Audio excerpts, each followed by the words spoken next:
let's talk about the story of the week. It kind of broke, I think, a couple of weeks ago in the Sunday papers. Reform UK trying to sort of play it down and say, oh, it's just the Sunday papers making up stories again. But the word is, Isabel, that Elon Musk, having donated $2 million a week, $200 million in all to Donald Trump, he's a playmaker. He was a playmaker in the Trump triumph. I think he feels that with his money, he can help shape politics, change politics for the better. I think he has succeeded in America, and I think he's set his sights on Britain too. He worries about Keir Starmer. He loves this country. He doesn't like what Starmer's doing to it. Who does? Now, hopefully, he is going to make a big donation to Nigel Farage and the Reform's new treasurer, Nick Candy, the billionaire property developer. As we can see, there they are meeting at Mar-a-Lago at Donald Trump's place yesterday, I believe it was. Now, I hope they get that money. I hope he really does give them a lot of money because, as you and I have discussed before, Reform UK, with money, considerable amount of money and organisation, I think will change the face of politics in this country. And Labour are crapping themselves quite clearly, because don't forget, I believe I'm right in saying that Reform UK was second in 98 seats that Labour won, and they were pretty close. Now, they are worried. And guess what? There's a story just broken in the Times this afternoon, which I think is disgusting and disgraceful, that the Labour government is now plotting to bring in a law that they think might prevent Elon Musk being able to donate any money to Reform UK. That must not happen, in my view.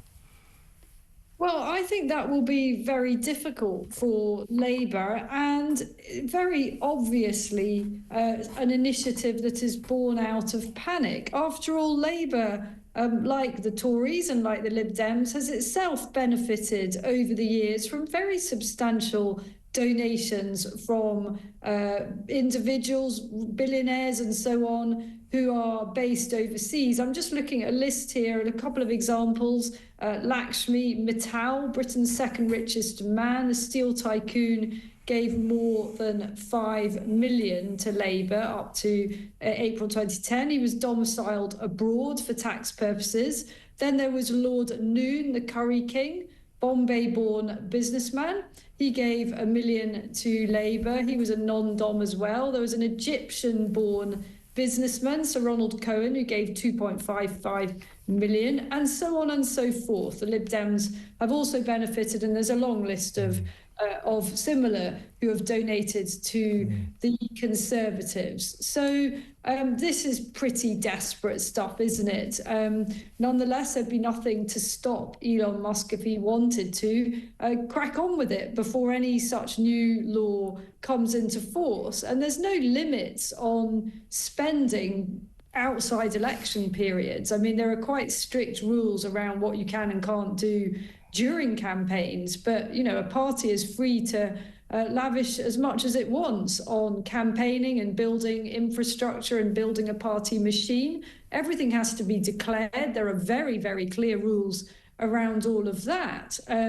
But you know what? Reform UK doesn't need a fraction of this money to transform politics. Reform UK is brilliant at making a disproportionate impact with very small amounts of resources. So whilst I'm sure the party would be delighted to have any such donation, I think it can transform politics even without a absolutely gargantuan donation of the type that is being speculated about. I'll tell you what, I wouldn't mind playing poker against Keir Starmer and Angela Rayner, because they're not very good at covering up their inner feelings, are they? This is blatant. It's obvious. They are, as I said eloquently, crapping themselves. Reform UK are on the rise, and they are biting at Labour's heels, and they are the opposition at the moment, because I have no idea what Kemi Badenoch is doing.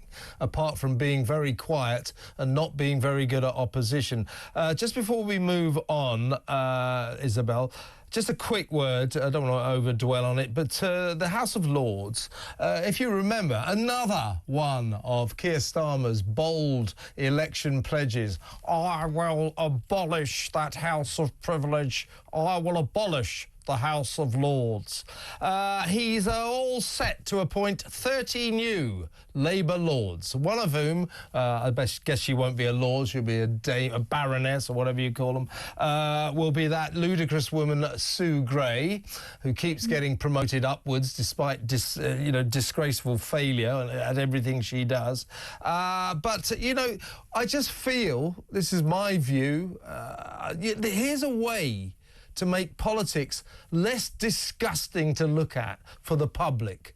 Take away the power of patronage from prime ministers and party leaders. Ban them from being able to appoint people to the House of Lords. It is blatant corruption. He wants to appoint 30 new Labour peers, insiders telling us, to swing the upper chamber his way. It's disgusting.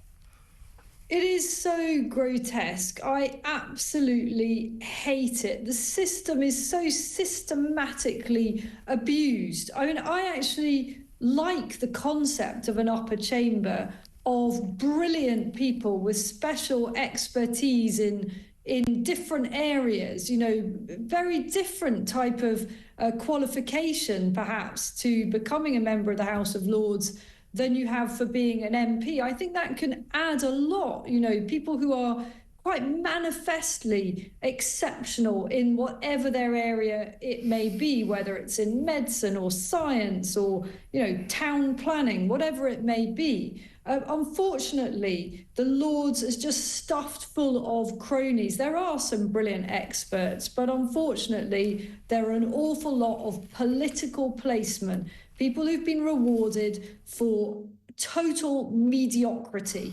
And there are such disgraceful examples of this from every administration recently. This is not just a Labour thing, though it's worth remembering that it's the Labour Party that led efforts many years ago basically to totally transform and reform the House of Lords. Now all they seem to be interested in is getting rid of the remaining hereditaries and replacing any vacant seats with their own placement. It's awful. And by the way, Boris Johnson was a shocker for this as well. This isn't really necessarily just against Labour. They all do this. But Starmer, the thing about Starmer and this Labour lot is that they had no concept of the fact, you know, even in opposition, be a bit careful what you say, be a bit careful what you promise. Because what they did, they kept going, oh, I promise you I'll do this, I'll abolish the House of Lords, I promise I'll help the waspy women, I promise I won't get rid of the winter fuel allowance, and then they do it.